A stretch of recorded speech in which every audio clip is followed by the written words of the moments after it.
बीच बड़ी खबर है, पूर्व मंत्री हेम सिंह भड़ाना का निधन और दुखद खबर भी ये। हालांकि आपको जानकारी दे दें कि मुख्यमंत्री भजनलाल शर्मा ने भी यहां पर गहरा दुख प्रकट किया है। ईश्वर से दिवंगत आत्मा की शांति के लिए उन्होंने प्रार्थना की। इस वक्त की दुखद खबर आपको दे रही है। परिजनों को दुख सहन करने की ईश्वर शक्ति दे, ये मुख्यमंत्री ने कहा। मुख्यमंत्री ने अस्पताल में भर्ती होने के दौरान भी उनकी कुशलक्षेम पूछी थी। लगातार वो उनकी सेहत को लेकर बातचीत भी कर रहे थे, उनके परिजनों से भी जान रहे थे। देखिए, सबसे पहले इस खबर की जानकारी मुख्यमंत्री को भी आई और मुख्यमंत्री भजनलाल शर्मा ने सुबह स्थानीय तौर पर भाजपा पदाधिकारियों से भी बातचीत की है।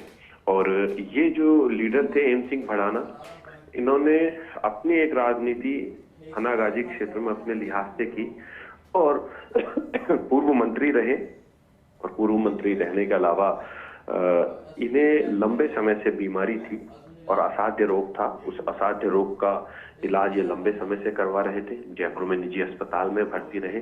कई मंत्री इनसे मिलने पहुंचे थे। सबसे पहले जवाहर सिंह बेड़म इनसे मिलने पहुंचे थे। जवाहर सिंह बेड़म और संजय शर्मा, ये दो मंत्री हैं क्योंकि उस क्षेत्र के ही हैं। उन्हें जानकारी जब मिली थी कि इन्हें असाध्य रोग हो गया है, तो उसके बाद भारतीय जनता पार्टी के एक एक करके कई नेता इनसे मिलने पहुंचते रहते थे। एक बार तो लगा कि हेम सिंह भड़ाना के स्वास्थ्य जो है वो ठीक हो रहा है, लेकिन ये असाध्य बीमारी ऐसी है, कैंसर जैसी बीमारी, जिसमें बहुत मुश्किल होता है यदि स्टेज दूसरी पर या तीसरी पर पता चले। और यही कारण था कि हेम सिंह भड़ाना जो है वो जल्दी चले गए। वसुंधरा सरकार में खाद्य मंत्री रहे। उसके बाद उन्हें जीएडी डिपार्टमेंट दिया गया और इन महत्वपूर्ण पदों पर रहे। मुख्यमंत्री भजनलाल शर्मा ने उनके निधन के बाद गहरी संवेदना प्रकट की है, दुख जताया है और ईश्वर से प्रार्थना की है उनकी आत्मा की शांति के लिए। उनके परिजनों को, उनके शुभ चिंतकों को इस दुख को सहन करने की शक्ति ईश्वर दे।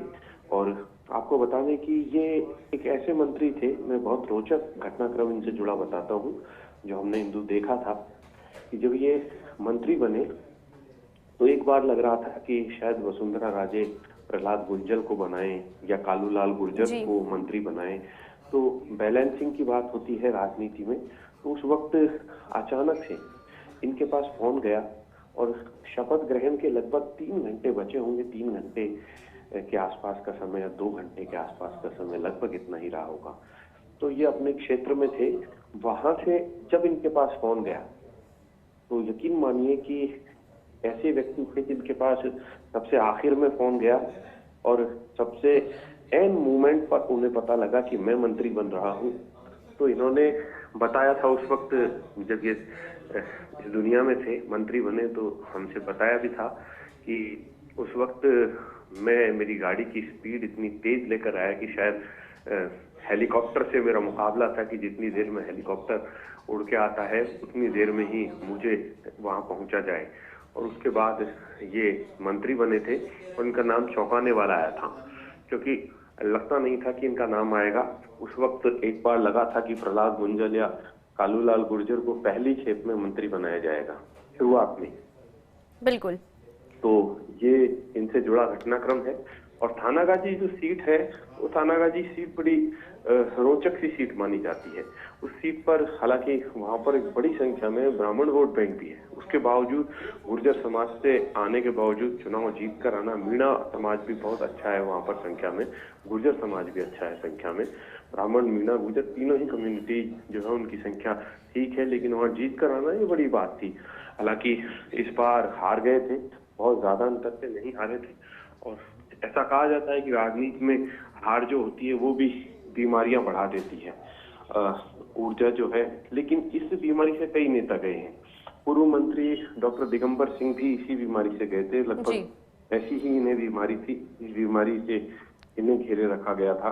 तो इस वक्त की बहुत बड़ी खबर है और सभी के लिए बहुत दुख का विषय है। मुझे लगता है भारतीय जनता पार्टी की अलवर में प्रेस कॉन्फ्रेंस होनी थी आज, वो कैंसिल हो जाएगी क्योंकि अलवर जिले के हैं। तो अलवर जिले में कम से कम प्रेस कॉन्फ्रेंस नहीं होगी जो संगठन को या फिर सत्ता की ओर से की जानी थी।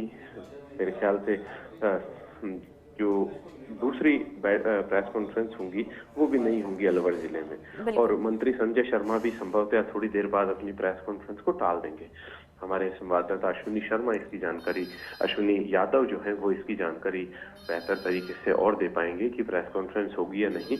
लेकिन इनकी अंत्येष्टि में भी मंत्री जो है वो भी पहुंचेंगे सरकार के कई, और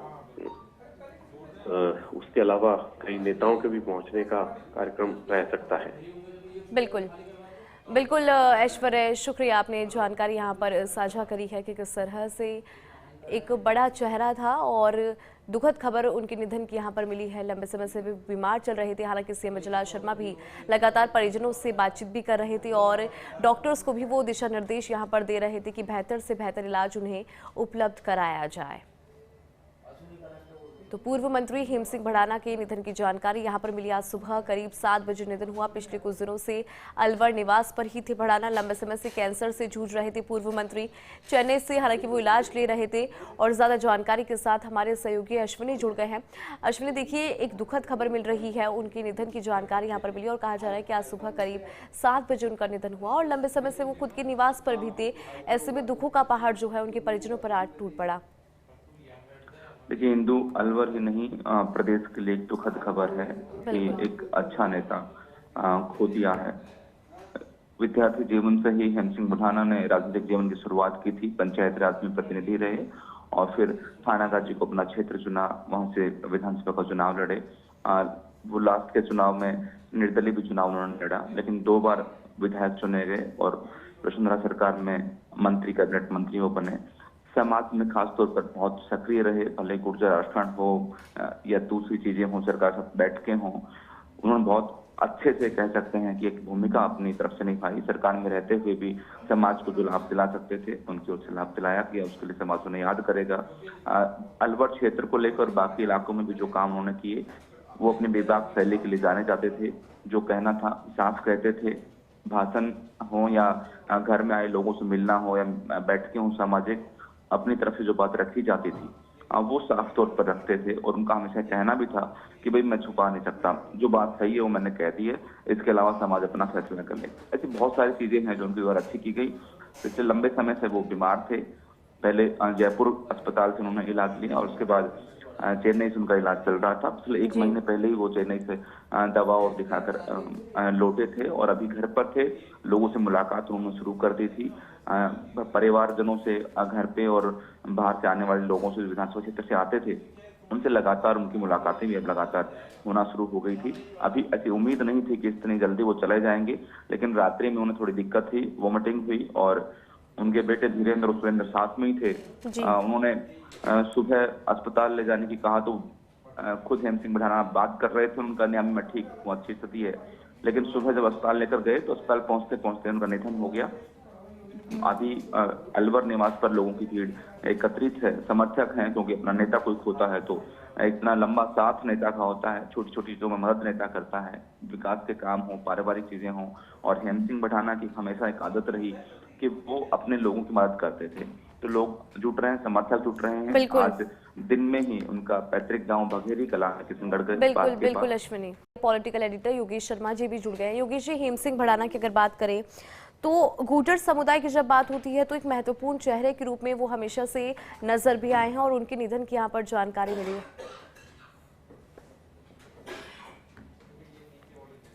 देखिए, बहुत ही दुखद खबर है। भारतीय जनता पार्टी के बड़े नेता के तौर पर हेम सिंह भड़ाना को जाना जाता है, खासतौर से मेवात मत्स्य क्षेत्र का जो इलाका है और थानागाजी जो कि विधानसभा क्षेत्र रहा उनका। और ये भी एक बहुत महत्वपूर्ण बात है कि बहुत सरल हृदय के नेता के तौर पर भी जाना जाता रहा, जमीनी नेता के तौर पर भी उनकी छवि रही। वसुंधरा राजे के कट्टर समर्थकों में उनकी गिनती होती रही। और हेम सिंह भड़ाना खाद्य नागरिक आपूर्ति मंत्री रहे और एक तरह से जब वो मंत्री रहे, अलवर जिले का प्रतिनिधित्व करते थे, तूती बोला करती थी उस जमाने में उनकी उस इलाके के अंदर। और कहा जा सकता है कि लंबा बीमारी का वक्त उन्होंने झेला, कैंसर जैसी गंभीर रोग उनको हुआ और बीते 1 साल से वो गंभीर बीमारी से जूझ रहे थे। इलाज भी कराया महात्मा गांधी अस्पताल, अन्य कई अस्पतालों में, जयपुर से बाहर भी लेके गए, लेकिन जो कहा जा सकता है कि होने को तय होता है वही होके रहता है। हेम सिंह भड़ाना कहा जा सकता है जब गुर्जर समुदाय ने आंदोलन किया एसटी के आरक्षण की मांग को लेकर, फिर एसबीसी आरक्षण की मांग को लेकर, एमबीसी आरक्षण की मांग को लेकर, उस जमाने में वो मंत्री हुआ करते थे जी। और कई कमेटियों के वो सदस्य रहे। वार्ताकार के तौर पर सरकार और अपने समाज के बीच में सेतु का काम उन्होंने किया। और जैसा मैंने कहा कि जमीनी नेता थे, तो जमीनी नेता के तौर पर जो उनकी इमेज थी अपने सामाजिक तौर पर भी, वो भी बहुत अहम रही। और यही कारण रहा है कि उन्होंने अपने समुदाय के लिए भी बहुत काम किए, अपने इलाके में बहुत काम किए। थानागढ़ क्षेत्र में विकास के काम भी उन्होंने किए, चाहे सड़क निर्माण के काम हो, चाहे उस इलाके को टूरिज्म के रूप में विकसित करने की बात हो, चाहे पानी बिजली से जुड़ी मूलभूत समस्याओं के निदान की बात हो। ये तमाम जो काम थे उस जमाने में मंत्री के तौर पर उन्होंने बहुत ही ध्यान दिया अपने क्षेत्र की तरफ। और कहा जा सकता है कि हेम सिंह भड़ाना ने जमीन से उठकर संघर्ष किया और फिर बड़े ओहदे तक पहुंचे थे, विधायक बने, फिर मंत्री बने और गुर्जर समुदाय के अंदर एक अपनी अलग इमेज बनाने का काम भी उन्होंने किया। बीते कुछ समय से लगातार बीमारी के कारण वो राजनीतिक क्षेत्र से बिल्कुल दूर थे और कहा जा सकता है कि परिवारजनों ने काफी प्रयास किए और एक तरह से कहा जाए कई जगह इलाज भी कराया, लेकिन अब वो रोग जो उनके शरीर को लगा वो दूर नहीं हो पाया और उनकी जान चली गई। तो कहा जा सकता है कि दुखद निधन पूरे बीजेपी परिवार में भी शोक की लहर है। बीजेपी के अलावा राजनीतिक क्षेत्र में भी हेम सिंह भड़ाना का जो निधन है वो अपने आप में असमय जो निधन हुआ है, उनकी कोई आयु भी नहीं थी इस तरह की कि वो हमारे बीच से चले जाए, लेकिन जिस तरह से उनका निधन हुआ वो अपने आप में बहुत ही दुखद संवेदनाएं हैं पूरे फर्स्ट इंडिया परिवार की ओर से भी। लेकिन ये जरूर है कि राजनीतिक तौर पर पूरा बैकग्राउंड हम सोचे और समझे तो एक संघर्षशील नेता को आगे बढ़ाने का काम किया गया था भारतीय जनता पार्टी में। फिर गुर्जर नेता के तौर पर जो उनकी इमेज बनी वो बहुत ही महत्वपूर्ण तरीके से उनको एक गढ़ने का काम किया। वसुंधरा राजे ने उनको मंत्री बनाया और उनको आगे बढ़ाने का काम उस जमाने में किया गया। तो एक तरह से एक लाइन ऑफ राजनीति की जो होती है उसको उस पर चलने को लेकर जो हेम सिंह भड़ाना का व्यक्तित्व था वो गढ़ने का काम किया गया। लेकिन सवाल ये था कि किस तरह से उस इलाके के अंदर जहाँ पर गुर्जर कम्युनिटी को साथ जोड़ने की बात थी वो काम किया गया, क्योंकि उस इलाके में पर्टिकुलरली उस जमाने में खासतौर से गुर्जर कम्युनिटी भी कांग्रेस माइंड सेट की रही और फिर धीरे धीरे हेम सिंह भड़ाना जैसे नेताओं को आगे बढ़ाकर लाया गया आगे। और उससे पहले और भी कई बड़े गुर्जर नेता उस जमाने में हुए, लेकिन जो हेम सिंह भड़ाना का कार्यकाल रहा वो जमीनी राजनीति का कार्यकाल रहा।